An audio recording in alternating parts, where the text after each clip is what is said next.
Well, here we go again. This is part 3 of Summer Help Wanted. I'm going to start at the end of the last one, which was part 2. And, okay,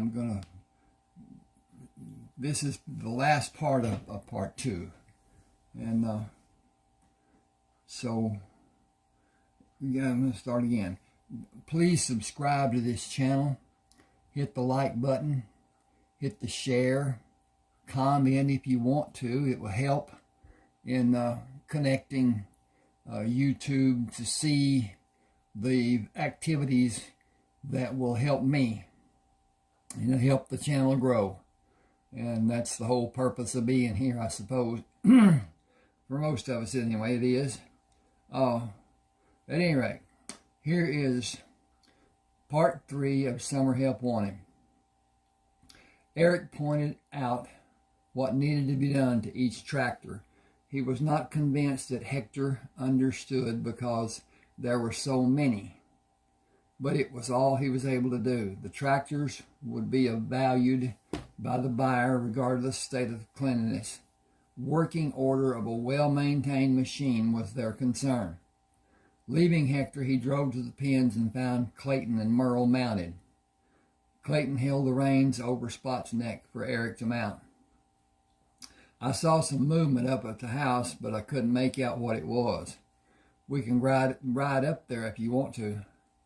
Eric shook his head. I'd rather not see her just yet. Why don't you and Merle ride over, then meet me at the pond in the north pasture? Nothing's changed. We still go around the barn and through the lot to get to it? That's right. How about taking the breakfast stuff to her and tell her we will be back in about an hour and a half.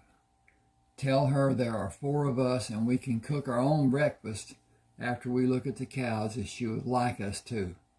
I don't know what kind of imposition it may be asking her to cook, and I don't want to make her mad. But I decided, coming over here, that she needs me about as much as I need her. There is a boatload of work to be done to keep this place profitable. Ray didn't care. He had some money put back and just kept the place intact. It can be a real money maker if I can do what I want to with it. Anyway, be polite and charming as you can. Merle, you best let Clayton be charming. Your charm is severely lacking. You and the horse you rode in on, bozo. Come on, Clayton. Let's go see this beauty, and you can be charming. I guess I got to go over here, see if I can get this page moved, and that should do it. I guess that leaves out spitting, and it ain't home, so we can't scratch where it itches. That did not work. That did. Eric pulled the reins to prevent Spots from following the other horses and watched as they rounded the corner of the house. He wanted to see her, but knew it would hamper his effectiveness. There was much he wanted to accomplish, and her memory was already preying on his thoughts. Oh, hell. He turned Spots in the direction of the house, clung to the saddle horn, and clucked at Spots. The horse dropped his rump and pushed off his back legs to start to run toward the place he had last seen the other horses. Eric drew back on the reins to slow Spots as they neared the house. Merle heard him coming and met him at the corner, then turned Willie to move back to the porch where Clayton stood with his hat and the reins in one hand, with one foot on the first step, talking to Cheryl. She descended the top 2 steps to take the food items Clayton held and stood 2 steps above him. She smiled as Eric came into view. I wondered where you were when these gentlemen came to see me by themselves.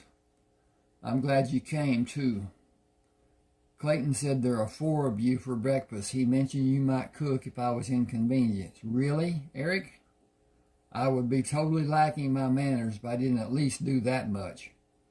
How do you want your eggs? Over easy with hemlock and finely ground apricot seeds, I hope. I was thinking you might have a lot to do and I didn't want to be a bother. We are all three fairly middling cooks. I am sure you are. I knew you were going to look at the cows, but I didn't know you had such magnificent animals as these horses, especially yours. Appaloosa, isn't he? That's right. I'm impressed. You talked about your college education, and I did a foolish thing and made some unwarranted assumptions. Well, you know, you make an ass of you and me when you assume. Her smile grew. Could I ride either of them sometime? I'm a fairly adapted rider. I thought about getting my own mount, if you would help me pick one that would be suitable for me. Eric pulled the hat from his head. You are sure going to set some tongues to wagging if you do. They have you cubbyhole as a city girl who is lost out here in the country. He ignored her query about riding and was determined to warn Merle and Clayton about protecting Cheryl from danger. We can find you several to choose from. You should be aware that Spots here is a stallion, and old Patches is said to have been insufficiently castrated. He will cut up pretty bad when a mare comes in. We can't have them fighting. He took his hat off. If I had the money and the room to keep them, I'd buy some App mares and breed them.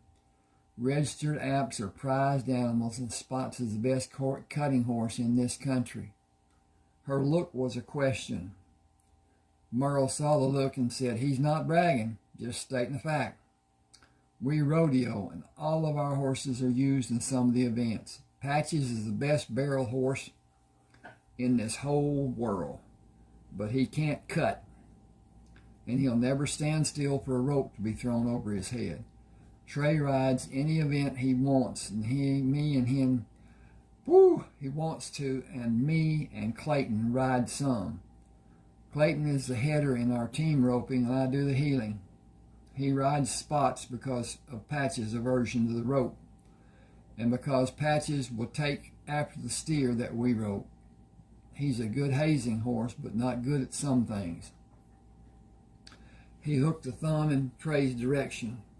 Trey likes bulls best, and me and Clayton ride a little, not all the time. I like living too much, and Clayton just doesn't like sitting on a bull. The humorous expression left his face. Trey is the best, man. He can ride anything that has hair and do it better than anyone else. And Spots is the best cutter you've ever going to see.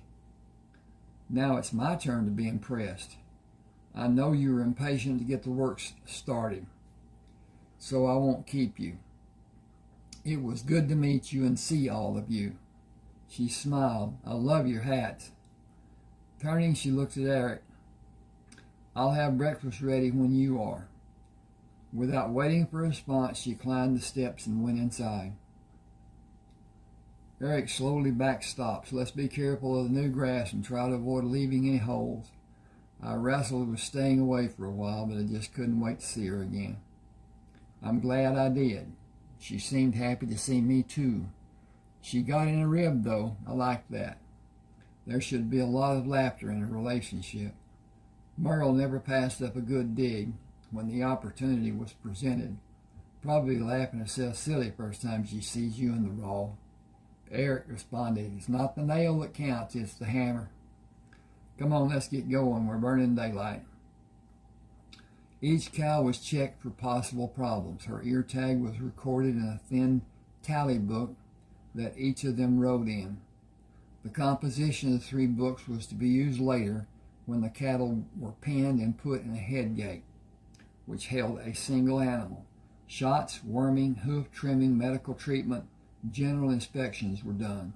The animal moved from the head gate to other swinging gates, which sorted them into different pens and different pastures. The 3 men worked through 2 sets of cows and returned to the house for breakfast. Hector approached the pens as they finished unsaddling. The tractors is almost finished. Maybe 2 hours more. Eric turned to the open gate. Could you eat? Comida? Hector smiled. Oh, see, it is never a problem for to eat. We go? Eric placed his arm over Hector's shoulders. We go. Cheryl placed the warm food on the table and took a seat on the opposite end of the table from Eric. He made the sign over his chest, then motioned to Hector. Por favor. Hector crossed himself, lowered his head, and prayed in Spanish. Eric translated the blessing into English. Cheryl raised her head. Thank you, Hector. Eric, that was masterfully done. Did you study to learn Spanish? I picked it up here and there as a child and took 4 years in school. There is still so much I would like to learn. I'd like to visit all the Spanish-speaking countries if I can. Anyway, wanting and doing are a long way apart. She said, it might not be as far as you think. I spent a year in Spain. The culture is different than in Mexico.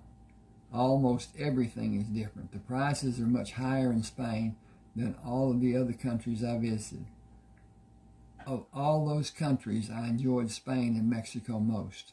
And the people are so helpful. People in the South American countries are more snobbish and perhaps more intimidated. They are far less helpful and less casual than Spaniards and Mexicans. I'm going to take a break here and get a drink and swap pages. Hang on with me here just a second. Got to uncork this. Thank you.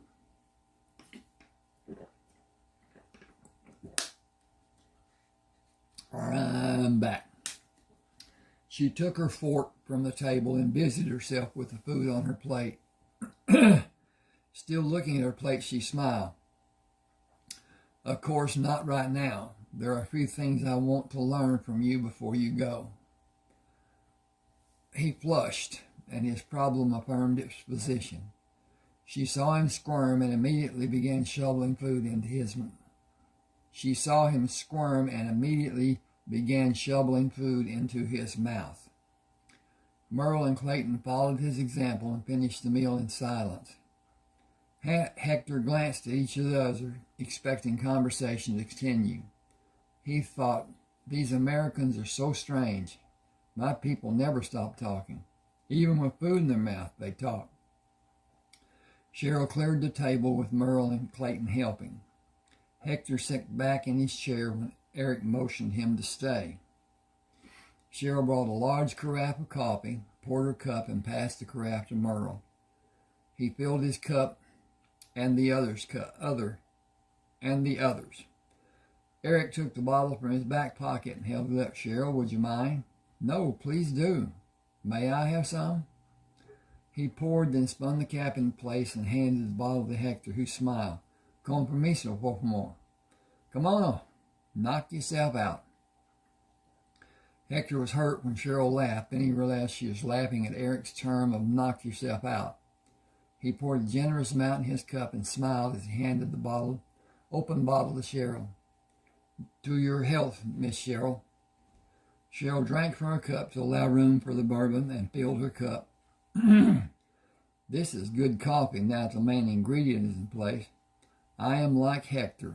I like a little coffee in my bourbon. How do our cows look? Hector smiled and sipped his drink. I come mañana, yes. Much work to do and Dios forgives. If I no go to Mass, I go later. Cheryl nodded her head in Eric's direction. Mr. Treybern, por favor. Eric questioned Hector. Can you work full time? Hogs, cows, dairy, farm, everything? 7 days a week. We can give you some time off now and then. Sí, no time off. Need mucho dinero. No need time off. Can you live in the tack room? It has plenty of room. We can fix a bed and get you a hot plate. Just remember, turn it off. Every time you leave, without fail, check to be certain it is off. Even if you haven't used it, make it a habit to check. See, I fix. I'm going to leave spots out here. Clayton interrupted. Hold on there. Our horses have been together so long, I doubt if they can remember when they weren't together. You take Spots out to work or something, and they will stand at the gate and nicker a little, and that's all. Come night time, and all the buddies better be together. There's going to be a ruckus like you haven't heard before. I know you need to have him here, but I know what we're in for if you do." Eric was somber. Do they need to be apart? No, that's what I'm trying to get across to you. You're missing my point. Can't all three of our horses stay here? There's plenty of pasture and Hector can feed them. He may need to whack hell out of Patches a couple of times, but as soon as he has a routine established, all of them will welcome the food and Hector's presence. I got no problem with that. Have you, Merle? Makes no difference to me. Mama will be glad he's gone. He turned to Cheryl. You should be extra cautious around the horses. They are running stock and they're more fractious than most you may have been around. Patches was sorely treated when he was little. He is a rebellious sort. Once he takes a liking to you, it's the other fellows had better look out. He will protect you, sometimes when you wish he wouldn't. He is Clayton's horse all the way. He will not let me ride him. He will let Trey. Even then he will show out unless we are at some event. Then he is all business when Trey is up. He paused. Clayton and Trey have to swap rides because Patches will haze, but you can't bulldog off him. He will fight to outrun the steer. Just ahead and front is all he wants when he is bulldogging off him. When he is hazing with Spots on the other side of the steer, Patches will keep pace with the steer. With Spots running with him, he is satisfied and will run there all day. Patches will come out of the box that we set up in when we bulldog when he is hazing and run straight. But that's the only time because he is teaming with Spots, and they never compete with each other. They are buddies, and they run together. If Patches is running barrels or flag race, me or Trey have to lead him in a circle to his right 3 times around before he starts his run. Anything different, he will rear up on his hind legs and walk until he either can't walk anymore or he decides he's had enough. Nothing less, and that's constant. He doesn't change, and he will go after a dog in an instant with deadly force. He is strange in the way he will protect anything that is a baby. He will kill a dog in a heartbeat. He will protect a puppy like he is its mother. He has me completely dumbstruck. There are times when I could just shoot him, put a small person on his back, lead him in the needed circles, let him go, and you can collect the money. He has never been beat if he completed the run. He will haze the steer all day long because he can outrun them. He likes to outrun anything. He swells up with pride. He really does. You can see him do it. He shook his finger in the air. We will not run from a gate. He will not run from a gate on a short track because he fights the gate. You can't line him up against other horses to run a race because he will not run when they do. And then he will take out after them and will literally eat the hide off the one he catches. And he will catch the least one, if not all of them. They will all pay a price, and you can believe me when I say we have paid and paid dearly. He can't cut because he gets frustrated with the calf and takes after it. He is one hard-headed cuss. He looked at Eric. We can't figure out if he likes Trey or if he respects him because Patches can't throw him. He tried twice before his dim-witted pea-brain remembered that Trey rode him once before, and the second time he had the same outcome. Maybe he thought the first time was a fluke. He wanted to see if it was, so he tried again. Anyway, he either loves or hates most people. He has a small amount of middle ground, but it's really tiny. Mostly he hates people. Mama is at the top of his list of hated people. He will do anything you can imagine to someone he doesn't like. He tolerates me because I feed him, sometimes. If it wasn't for that, I wouldn't have gone pasture with him. If Clayton died, Trey is saddled with Patches, because he is the only living soul except Clayton who Patches will pay any attention. Clayton or Trey will need to be with Hector to feed at least a week, maybe more, until Patches gets it in his head that a new program has started. I'll come out sometime to feed him, or he might forget I'm not the enemy. You both remember to stay away from him. This is what I'm saying. If a tornado comes through here and a house lands on him, leave it until some of us can get here. If you get it off and he could move, he would come after you with a vengeance. He would take all that frustration that's been building and plant it right in your middle. That stands for me too. If the house was on him and I was not in a position where I could easily have access to a way out, I would leave it right where it was until someone he likes came. Thank you very much is not in his vocabulary. There isn't a vet in this country that will treat him. They will stand outside the pen and tell someone else what to do, but they won't get within arm's length of him. Even if someone holds him, they will not get close enough to give him a shot. I can't blame them, because he is that ornery and quick as greased lightning. When he is turned in 3 circles to run the barrels and a smaller person is on him, he will behave. But one of us has to catch him coming back, or the rider is probably in a world of trouble. When he is running barrels, he will beat the other horses by 2 seconds or more.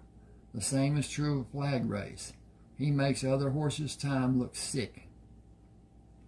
All his rider has to do is be somewhere on him when they cross the finish line. That's the rule. He or she can be in any position on the horse and even fall off after crossing, and they still win. We tell them just hold on to the pommel and try to help him. And don't try to help him. They can do anything inside the confines of the saddle they are sitting in. But if they did anything to him that he didn't like, he would just stop. And heaven only knows what he would do next. One of us is always mounted and ready to help if Patches decides he has been abused and reacts. So please don't forget where he is. He took a deep breath. While I'm on the subject, as an extra precaution, if he does get out, this is what you do. Now put this in huge letters inside your mind. Nothing. Don't do a thing. If he is not inside a strong fence, don't think you have time to get out of the car and get into the house. Don't think you can make it from the outhouse. Don't even think you have time to get the door open and inside before he gets to you. Go through a window if it's close. Close? Okay, got a problem with that. Close. That's close. Okay. I should say opened or closed. You are safer jumping through a closed window than having him pin you against the wall. Don't think you can outrun him. Maybe you can, but what happens if you can't? And you probably can't. We had a man when we were over at Hall Summit bet us $100 he could outrun Patches in 20 seconds. They lined up and Patches moved his head into the man, knocked him down, and then stood over him with Clayton fighting to keep Patches from chewing the man's head off. He paid the bet because there was nothing said about his not being able to run, and if he couldn't get up, he couldn't run. Don't chance a bad decision, just don't. Eric drank the last of his coffee. I think it would be best if Cheryl feeds on alternate days.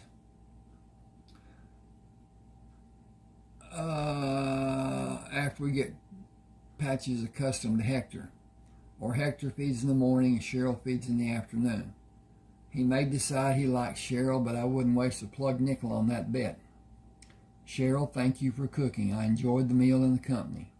We should get the other cows checked, and then, if you have seen 2 tally books that Ray had, I need them. One is blue and has cows written on the front. The other is red and marked hogs.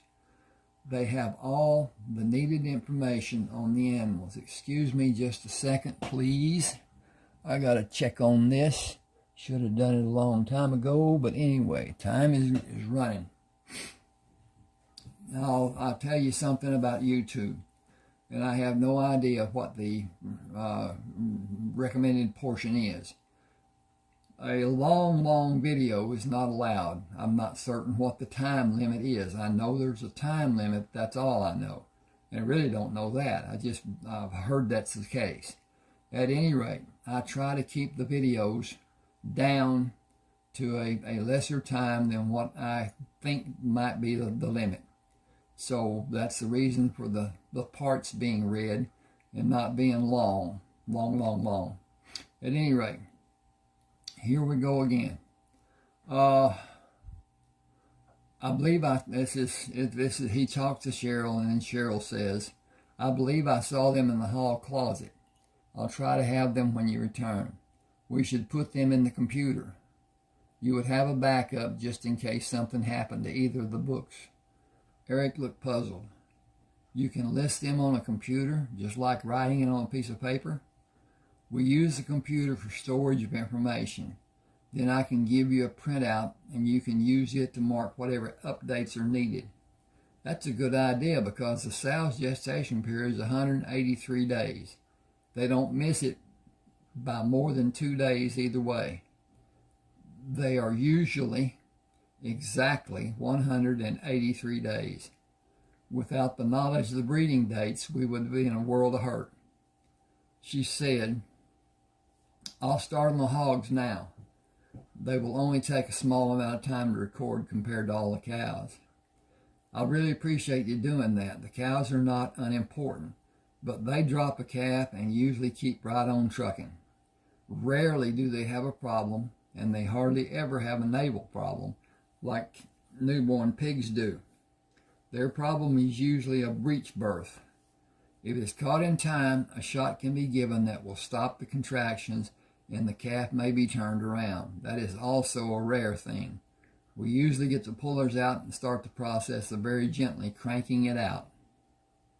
Got to change pages. You're going to be called on to help. He raised his hands. That is a foregone collusion. That is a foregone conclusion. It is an easy thing to do when you consider there are 2 lives you may be saving. Cheryl looked frightened and only nodded her reply. Eric put his coffee cup on the table. We have agreed to sell some, even most of the equipment. This farm is just too big for small machinery. It's impossible to continue as Ray had been doing. And I know he would want the farm to be as productive as possible. Merle, will you call the man we saw at the last VFW dance? The one you went to school with that deals in farm machinery? Isn't his name Ralph? If you could get him out here today or tomorrow, I think he would be our best bet to get what is needed. We can find it if he doesn't already have it. What do you think? I think that sounds like a plan. Cheryl, if I could use the phone? Sure. Do you need the book? No, I have his card in my wallet. His name is Ralph Tillman. He is the most honest man I know aside from Trey. He'll be glad to come out. It might help if he had a home-cooked meal. Anybody cooking? Anybody feel like cooking? He went to the phone without waiting for an answer. Cheryl smiled mischievously. Mr. Treybern and I will volunteer, won't we, Mr. Treybern? He sang slightly off key. Anything you can do, I can do better. She picked up the song. Anything you can do, I can do better. I can do anything better than you. No, you can't. Yes, I can. No, you can't. Yes, I can. I can do anything better than you. Clayton applauded their effort. You should take your act on the road. Please take it on the road, or out in the barn, or over the west pasture. Please, no joking about it. You two are really, and I mean really very, he paused an extended period while he contorted his face, really bad. Could I get some more coffee? If you're going to be a critic, you can get it yourself. Cheryl, would you be a dear and pass the coffee? I was taught to never reach across the table. She lowered her gaze and made a mock scowl. You better reach, partner.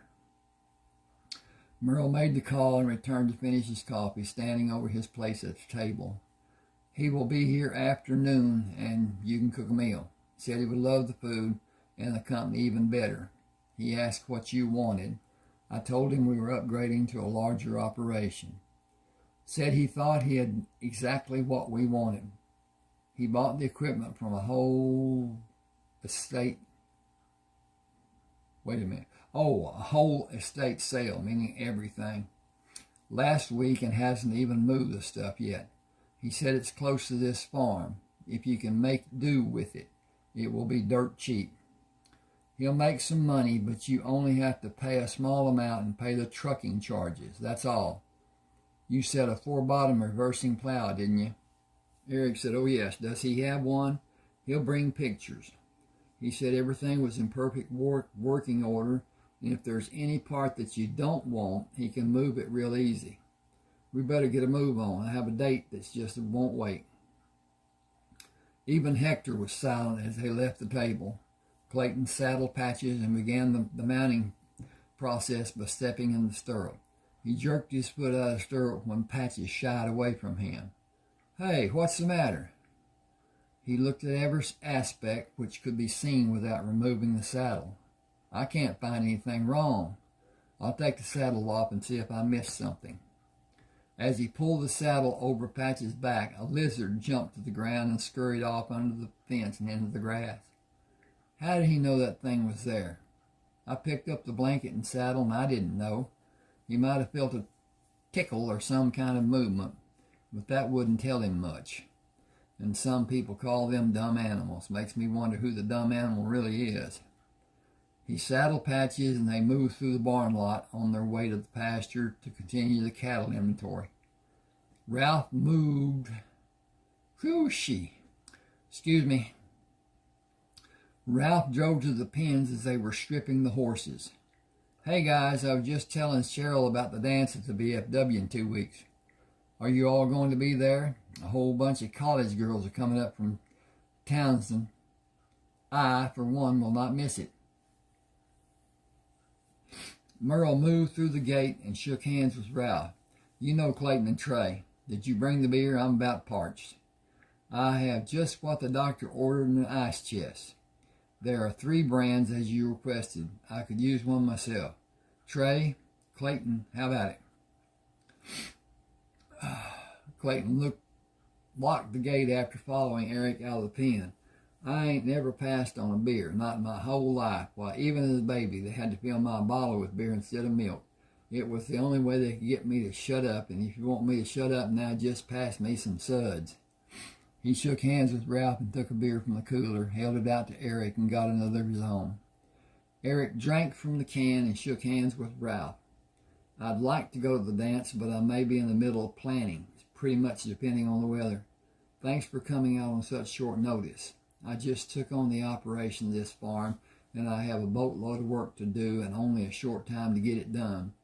I need to sell most of what is here and get a large tractor, plow, disc, harrow, cultivator, drill.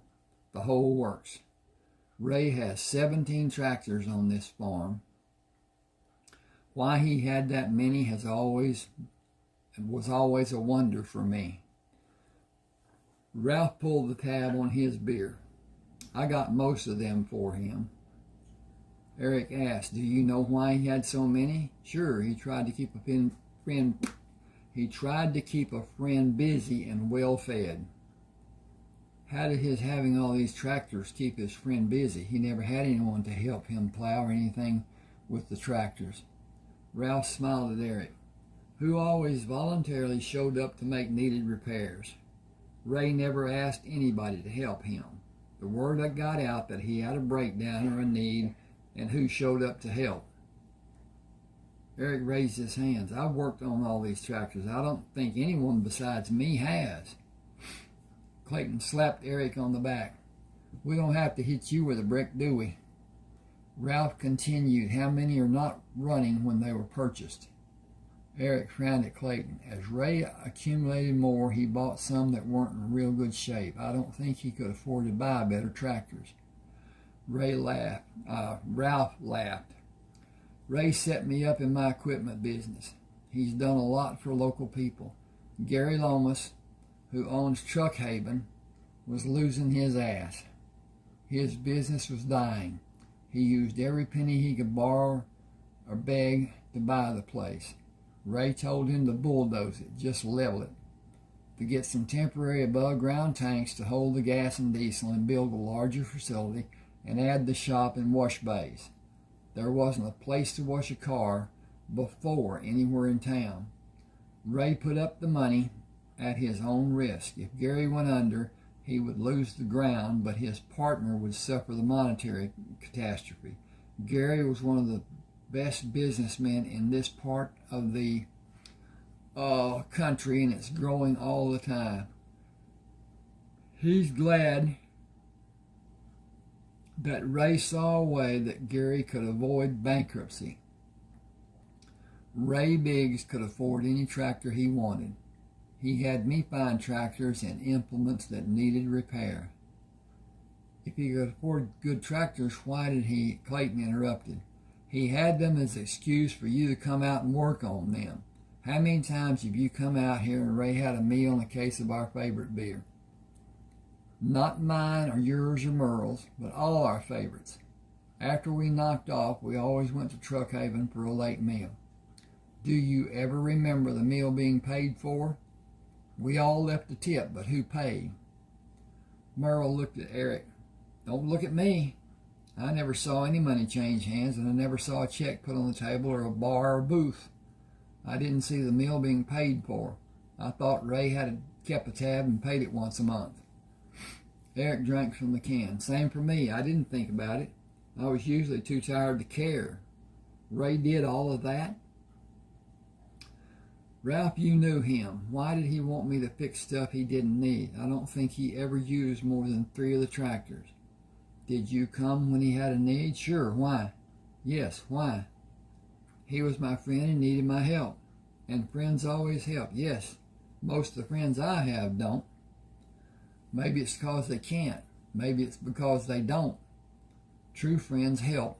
No, they don't. Clayton pitched an empty can into the bed of the truck. In Trey's mind, friends help. They don't ask, they just help. In my mind also, friends always help, no matter what. Merle took another can from the cooler. In my mind too, if we need help, I wouldn't even ask. If you need help, I wouldn't even ask. I misread that. He smiled. I must push you out of the way to get to the beer first, but then I'll help, and I'll bring all the help I could get to come with me. Ralph took a manila envelope from the seat of the pickup. This is what I had in mind for you. It's all in perfect working order, and I got it for a song. You can have it for my cost and 5%. It's all John Deere, and everything is still under warranty. The man had traded for it and had it insured, so it was all paid for when he died. His widow went to the dealer in Willoughby and asked how much trade-in he had been given on the purchase. It's all she would take. I tried to talk her out of selling so cheap. She said if they wouldn't put her in jail for doing it, she would burn everything they owned, just to have immediate closure and not stay any longer than she had to. He had everything covered with insurance. She doesn't owe a dime. It's just over the hill yonder. You probably know her, Sandra Cross. Her husband was Clyde Cross. There's a stipulation on the sale. The planting on the farm has to be done before I get the equipment. Merle asked, Clyde's dead? Hadn't heard a word. I don't understand. Why hasn't anything been said to us about him? Well, he was cremated in Jamestown without a funeral. There was no obituary written up in the paper. That's what he wanted. He said the son of bitches didn't come to see him when he was alive, and he sure as hell weren't going to see him dead. They sure weren't. The farm isn't in this county, and neither Sandra or Clyde would have anything to do with the store. Clayton popped the top on another beer. We know. Mama made such a big deal out of Sandra driving off without signing for the gas she got. Then Clyde came in and paid his bill. He said he would die before he set foot on that property again. It was stupid. They had been trading with Uncle Ted ever since Clyde's dad died and left him the farm. They had never signed for anything and never questioned the amount of the bill. Aunt Christine had an affair with Clyde before him and Sandra married. Uncle Ted and Aunt Christine were engaged. It just about came to a killing, but they all talked it over and got it straightened out. I feel terrible about Clyde dying and leaving Sandra. I need to drive over and see if I can do anything for her. I'm going to now. Trey, can I borrow your truck? The trailer still hits to ours. I wish I'd heard before this. Sandra is a special lady. He laughed. I know she is because Patches likes her. Right off the bat, she walked up and petted him before I could stop her, and he nickered like a newborn foal. I have to go. I can't wait.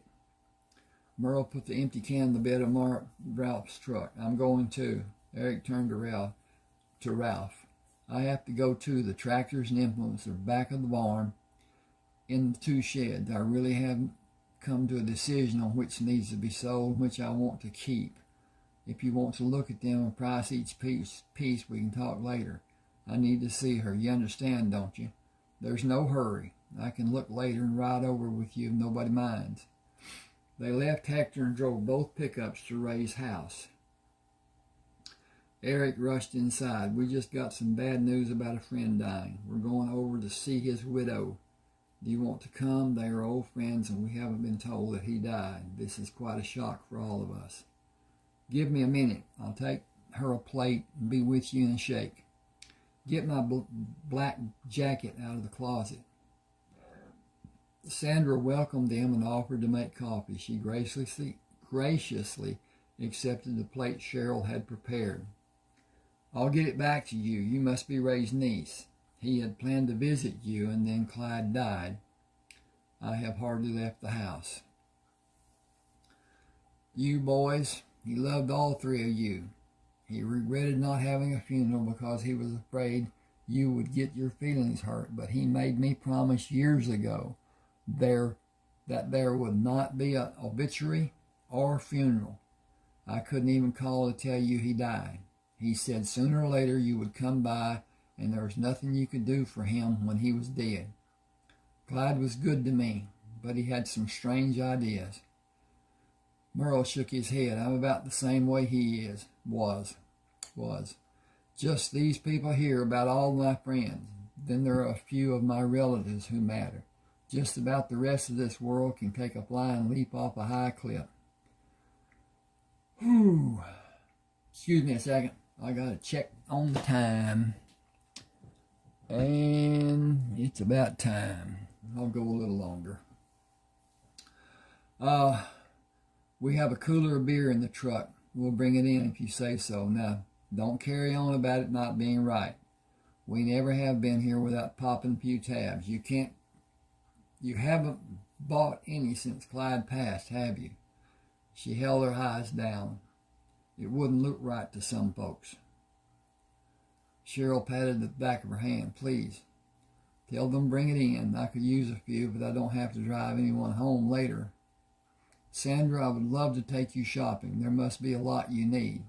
We could go into Willoughby or head north to Reedsville. One is as good as the other, but Reedsville is dry. I miss having a nightcap, and I'm old enough to have a belt whenever I want one. You are too. Sandra wiped her eyes with a tissue. I just want to get away from here. It is pure torture being here without Clyde. I have loved this house so much, but I loved it with Clyde in it. Without him here, I feel guilty for still living. I need to get away. I wish I could burn it. I think that is the last tribute I can give Clyde. People talk about how some people burned those things they left behind when they moved. I think I understand. I think it was out of respect. Until Clyde died, I thought it was terrible. That thinking flew out the window when he left me. I have had such anger. She looked at the people sitting in her house. That is probably hard for you to understand, but I have heard people sometimes even feel anger at those people who have died and left them. Why not come to my house? I am all alone. I have that big house of Uncle Ray's. You would be company for me. Please come. You have so much experience living on a farm, and I'm lost. I found out how lost last night when Eric talked to me about what needed to be done. Sandra, I need you to come. Please say you will. It'll be so good for both of us. Please. I hate to be a bother, but I would enjoy it. I can be ready in a short time. You won't be bothering. It will be fun. We would have more choices if we were near a larger town, but we can make do. Boy, I'm getting my tang all tangled. How long has it been since you sat in the street corner and whistled at the men going by? Oh no, I could never do anything like that. I would die of embarrassment. Are you some spring chicken who has a whole lifetime ahead, or had you better grab life before it passes you by? You're going to get me in trouble. I can see us in jail already. We'd have to whistle at the guards if we were. Eric took Cheryl's arm. If you would help Sandra, I need to get back to the farm. He looked at Sandra. Cheryl and I have entered into a loose partnership. We are farming Ray's place. Close. Oh, anyway, ruminating on close that I read back a while ago. I'll be working at my day job in Willoughby and spending a lot of nights on the tractor at the farm. I'm going to fire up Clyde's tractor and take them both back to Ray's. Are you okay with that arrangement? If it bothers you, we can do it another time. I was going to wait until I get you alone. Cheryl interrupted. Sandra Cross, I'm ashamed of you.